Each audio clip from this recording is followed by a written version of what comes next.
Hello everyone and welcome back to another video. Today we're going to be doing a nice little rec review for one of my Patreon members. Actually, his name is Yeti Monk in game, and he's currently sitting around 1150 elo. And so normally I do these rec reviews off stream, and I just provide them with a notepad after reviewing their rec. But today I figured let's go ahead and do it on stream, part of my new Watching Wednesday series. Where I can review the recs, give them feedback and commentary, and then also potentially upload it to YouTube so more people can benefit around the same elo. Because a lot of the mistakes can be, somewhat general. So in Dark Age, we're going to play it at ×2 speed, but I will make sure to catch all of the things that are going wrong. And as always with my coaching, I also point out the things that are going right, because I truly believe that positive reinforcement can always be great for a player, and it's also good to motivate them towards doing or continuing to do what is good and what is correct. So starting things off, great scouting from his sheep and his scout so far. In a circle, let's get the scout all the way around. That is all great. And then taking a look at this lumber camp positioning, small thing Yeti here, but it's better to put the lumber camp in the center of the wood line. This is a small thing, not a big deal, but it's good to get into that habit. And we see the first boar coming in. Good boiler. I really like that. Very good. And it came at the perfect time. That sheep was just now running out. Oh, some weird stuff going on. Okay, actually, this is a good point to pause. I'm already pausing already, but right here, you got some misclicks. What you should do is once the boars come in, move the sheep a little bit to the side. That's a small tip to help you not misclick or not make it weird when you have so many vills under your town center. And then on this side, okay, so this is the first, I would say, mistake. Making the house with 3 vills, completely unnecessary. 1 vill to make the house and then make the mill afterwards would be more than fine. By sending 3 vills to make it, we're moving vills around. They're going there, then they're going back. And yeah, we don't even need to have 3 on berries right now. You can do 1 and then send the next few, and then we have 4. And actually, you can't even afford the mill right now. So sending all 4 of them there was really not correct. If you sent 1, he would gather 10 berries, and then you make the mill. That's perfect. Sending 4 one shot was probably not the call. Actually, definitely not the call. And your start was actually perfect before that, which is interesting. Now it's gotten really sloppy. So the last 1 or 2 minutes, weird things happening. We're eating a sheep near the mill. You could have just grabbed the second boar, sent the slowly 1 at first to the berries, then 3 more, and we would have been more than fine.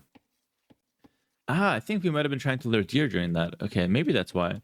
Well, I like that you're trying to lure deer, but my advice would be if things are going wrong in Dark Age and you're not able to mix in the deer luring, I'd rather see you cut off the deer luring and do everything else as perfectly as possible. I think that would benefit you a lot. Ooh. He does lose a scout for that. And hey, we get the sheep back. Very nice. Well played. Ooh, and then yeah, the berryvilles are coming back. So like a lot of the walking back and forth here is just absolutely unnecessary. It's being... it's basically idle time, and it's a lot of back and forth walking for no reason. I think that's because they were taking the sheep, and after that sheep finished, they go to the same food source. So definitely not the best there with those villagers. Definitely should have kept foreign berries, slowly add them in, and then take the second boar. I think you forgot that guy actually. Idle time of 40 seconds can always be improved as well. So I think what's happening is that. Yeah, I think it's just that the deer luring is throwing you off a little bit. Because before the deer luring, it was actually like really solid. You did a great job. And then once the deer luring came in, things started going wrong.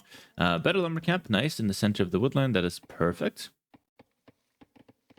We also could use more scouting. I mean, like deer luring is nice, but if you just scout around here, you get to see the gold, where the wall, do a little bit more motion. Yeah, there's still some things missing from the scouting, I feel. And if you take a look at this is actually really telling. Take a look at the res collected here. I know they have the Celt wood bonus, so they get a little bit of kickback on that. But he's got 400 resources more collected at this point, which is far too much. And this is obviously because we didn't take the second boar. We had some idle time. Things were going wrong, and I just feel like it was unnecessary. These are things that we should fix. And what I always say with Dark Age as well is that Dark Age happens every game. So if this is happening every game, some small problems like this, we're just down 300-400 resources before the game even really starts, right? So I'd want to see you perfect the Dark Age and then get a good start into feudal. Also, it's worth mentioning basically never lure animals to the mill. This is actually a question I get all the time on YouTube as well. Don't lure animals to the mill because under the TC you get way less walking time and it's a lot more efficient. Berries, just keep the vills on berries near there. Don't lure animals towards the mill. Under the TC is a lot more efficient and a lot easier to manage as well. All right, that's Dark Age. We went up no loom, which is actually good because we killed opponent's scouts. I like that. And we're gonna drop a range or a stable. No, we're gonna go for stable. Okay, and a spearman. We scouted our opponent. Okay, good scouting on the opponent. You know, we lured deer and then we're gonna scout the opponent. I like that. We find a hole. All right, and here we actually have to put the pressure on our opponent as fast as possible. Because if you take a look here, we hit feudal age slightly faster, and we're gonna make a couple spears. Now, whenever you get feudal age faster, you have like an aggressive strategy like a scout rush. You definitely should try to send your spearmen or your units towards your opponent's base as soon as possible if you're the guy that's faster up. So that's something I would definitely recommend. Keeping them at home feels like a little bit of a waste. Also, another small thing with the buildings, we're kind of like using our villagers to build like multiple villas to build the same building when it's not necessary, it's not urgent. So remember, just like one villager to build something is more than fine, usually. All right, now I'm going to go attack with a scout rush. We kind of know a little bit about his base. When you scout your base, opponent's base, do a circle around his base as well with your scout. So your scouting was really good. You scouted like, you know, where his base was and what to look for. But if you just went around, you'd actually see where his gold is and where his wood is. And those are really important information pieces. Opponent's doing something similar. He's going to go like stable, few spears. He makes market. So from what I can see, he probably wants to go like a fast castle since he has the market, I guess. And he just wants to defend with a few spears until, you know, he gets there. Ooh, okay, that was not the best use of the scouts. The scout is scouting here. Okay, so it feels like you're lacking a little bit of direction here. Possibly you're focusing on the economy, which is actually, I gotta give you props. The feudal age economy is doing really well. Good farming. We have actually a decent number of farms, and we can easily make a couple more here. Another small thing, we actually skipped loom as well, which is good because there's no pressure, so why not? Just be careful with that. If there's pressure coming in, make sure to pick it up. And yeah, it's just a small thing with the houses. Try to wall in front of your main gold, because walling near your main gold, first of all, it's gonna make you very claustrophobic. Like, look at this. Now we're running like this is a little bit of space, and that's it. We don't have much space at all. We can barely make a few farms, and then we're out of it. If you just walled out here with your houses, just like this, you would gain another like 3 tiles here, and then you go all the way around there. So you'd gain another like 20-25 tiles here. And that would help you make farms around the mill. Now these walls are keeping you cramped in. So I like the idea of walling, but definitely include your main gold in your walls and give yourself a little bit more space than this. Definitely use the woodlands too.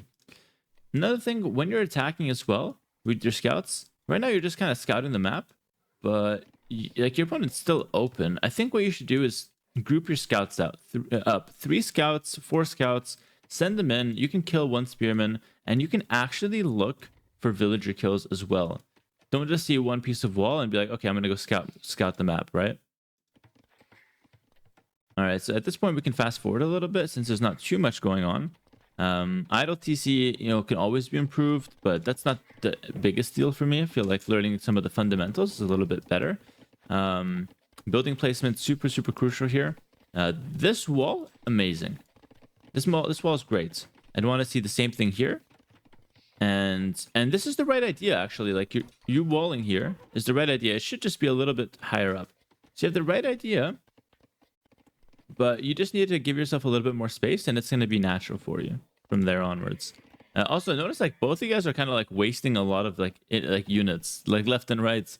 So there's definitely a lot of room for improvements. If we just fix up our end, our opponents will probably still continue like wasting units and making these mistakes. If we just fix up our mistakes, we can easily pull ahead because we have decent fundamentals here. And just for the viewers to know as well here on YouTube and on Twitch, Yeti is actually a guy I do coaching with as well. So we've talked about a few things, and he actually asked me what to do if my opponent full walls. So this is a perfect example. So here you could have snuck in and got some damage, number 1. And then once he's fully walled, no problem. Make sure you're fully walled as well. I want to see this walled up And like I said, give yourself a little bit more space. I'll reiterate it one more time. Walled up here, like from there, come around to the stone, from the stone here, and then bam, you're fully walled. Nothing can really go wrong. And we're going to have a solid economy. All right, yeah, right idea. Walling up here, going to go 2 stable knights, which is, very solid with Lithuanians. I'd want to see a monastery and castlage to try to take the relics. It's usually the best way to play Lithuanians. Knights with relics, if possible. And, town centers can come in whenever. All right, here we can fast forward a little since nothing much is going on. All right. So now our opponent's in castlage and we're not walled. This is a huge, a huge problem. Because if knights come in, I'd be terrified, right? So definitely, even if it's just a few seconds, I feel like definitely walling this up. It's going to cost you nothing and it keeps you perfectly safe. I see why you didn't wall. You wanted to make a town center. Okay, I can excuse it then. I can excuse it. That's fine. It's a good plan. We're going to go 3 TC right away. Okay. It's not a bad call. 3 TC bowsaw. Okay, this is... I really like this, actually. I really like this. 3 TC plus knights right away. That's a really good setup to have. I'm going to go for 2 stable knights. I'm going to pick up the husbandry as well. And a monastery. Yep. This is the best thing you've done all game. This is fantastic. Your castlage, early castlage, you did all the correct things. 3 town centers, 2 stables, and you're going to go for the monastery. Even picking up opponent's spearmen. Okay. So yeah, I think the wasting army is definitely something to address. But I like that you pulled back those knights so you can go back and heal them up. Whenever you have knights versus pikes like this, actually the classic knights versus pikes situation, you should only take fights that are winning. So for example, this fight was not winning. So what you should have done is just simply not take it, run the knights home, and heal them up. These knights, if they run into these 3 pikes, they can beat them. So you can take that fight, and because you move faster, you can actually force that fight onto your opponent, which is unfavorable for him.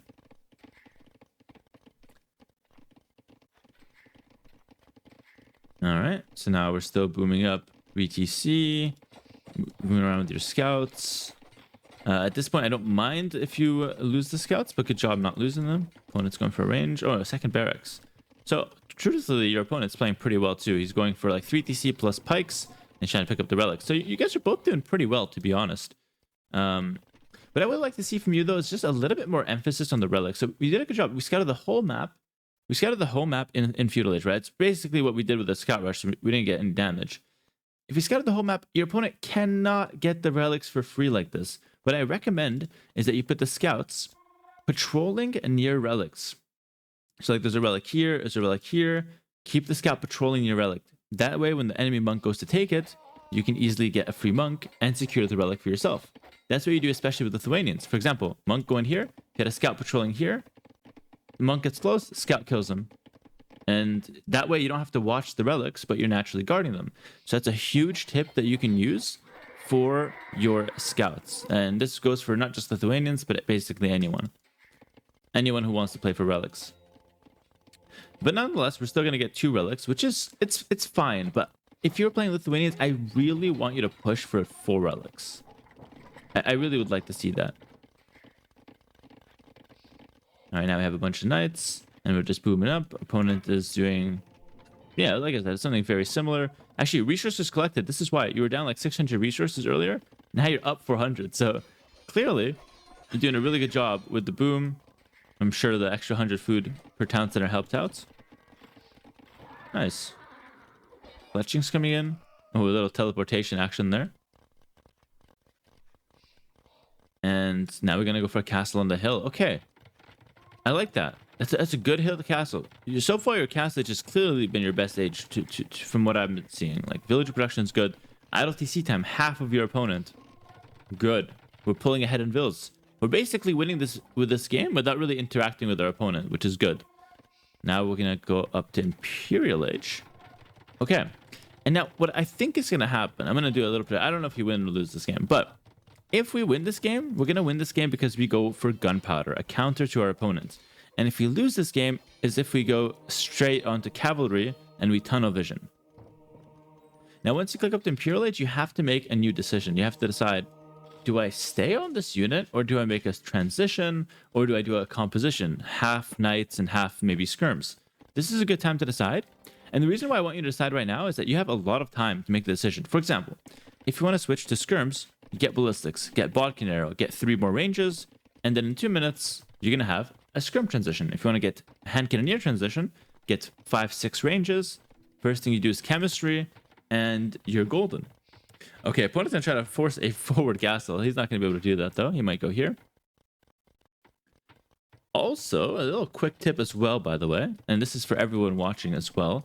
When you're up to Imperial Age, highly recommend you guys get a 4th town center. So instead of a mining camp, that basically should have been a 4th town center. There's a few reasons for that. A, you get to get your vill count a little higher, faster. B, extra protection on the exposed resources outside your main base. And C, if you get raided in late game and you lose 20 villagers, you want to be able to replenish those villagers through more town centers. Okay, treadmill crane, not an upgrade you want to prioritize. So my advice, basically never get this until you're post-imp. It sounds good and it's not bad, but it's just simply not as useful for how much it costs. All right, so keep that 4th town center tip in mind. It's a really good one. All right, now we're going to go bodkin arrow, and you got ballistics, and you're getting the ranges down. Good. That's a perfect transition timing, and skirmishers are really good against halbs. But what I foresee happening is that he'll maybe switch into champions or woad raiders, in which case we should then think about hand cannoneer. Process this kind of stuff as you're making these decisions. All right, we're actually up to 30 vills. So as you can see, like, you have 3,000 more resources. This game, in my opinion, is a win. So I hope you win it. And if you lose it, we'll see what went wrong. But in my opinion, you've done enough right to where this is a win. And potentially, this could be problematic going Cavalier against full halb. But you are going skirm. So if you go skirm cav, that's not too bad. That's passable. But, aha. Ooh. Something tells me we're going to lose this one. I'm actually not sure. But it's just that the fact that there's a lot of halbs and we're not producing that many skirms. And we already showed opponents were on skirm. So definitely, if you're going to go for a transition, like, get to 200 pop, spend those resources. Super important right now to just get to a good army, you know? Just making the transition is not enough. You need a good amount of it as well now. So definitely, like, these ranges right now should not be idle at all. Elite skirm should be coming in. Bracer should be coming in. Yeah, good. Chemistry's in. Awesome. He's got the push. He's got way less villagers than us. So all we have to do is spend our resources, which is what we get from the villager lead. The villager lead doesn't mean you win. It just means that you're going to have more resources than your opponent. More resources coming in. So if you don't use those resources, it's useless. Also, definitely get Elite Skirm upgrade like ASAP. I don't know if you forgot it this game or you want to mass first, but get it ASAP. It's much better. Now we're going to go for Hand Cannoneer, but we're housed. I see. Okay. Okay. Yeah, so you know what the crazy thing is? It's actually falling apart right now, even though you're doing exactly the right units. So I thought you would make the wrong units, and that's why you'd lose. But you actually made the right units. You just didn't really have the time to get to it.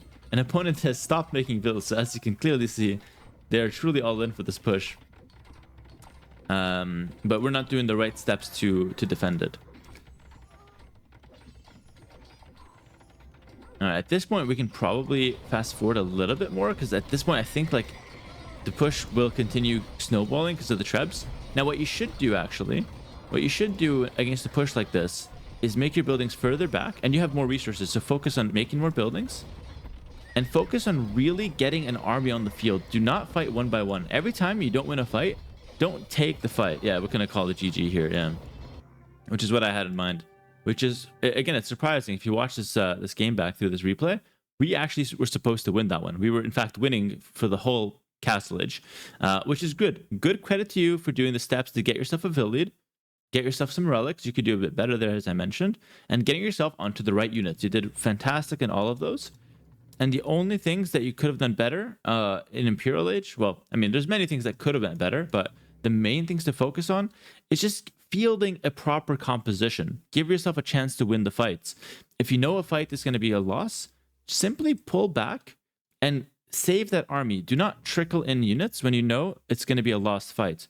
Always mass and get yourself a reasonable amount of units and good composition before looking to take a fight. So in this particular case, You notice he's pushing you. You notice your first cast is going down. Make the buildings back here and make more than just a few. Like really go ham. You had a lot of resources here. So even like at this point, had you just given all this up and made 10 ranges here and massed like 20 hand cannon near 20 skirms, I still think you could actually win this game. That's the crazy thing. And if you're ever lacking resources, let's say you're lacking wood and you couldn't make skirms because you're lacking wood, right? Oh, you don't even have a market. That's crazy. It's impressive. It's impressive. Oh, no, you have a market here. Okay. You went a lot of the game without a market, though. I like that. It's just good. It shows you know fundamentals. Use the market. All right. If you're ever missing a certain resource, use the market.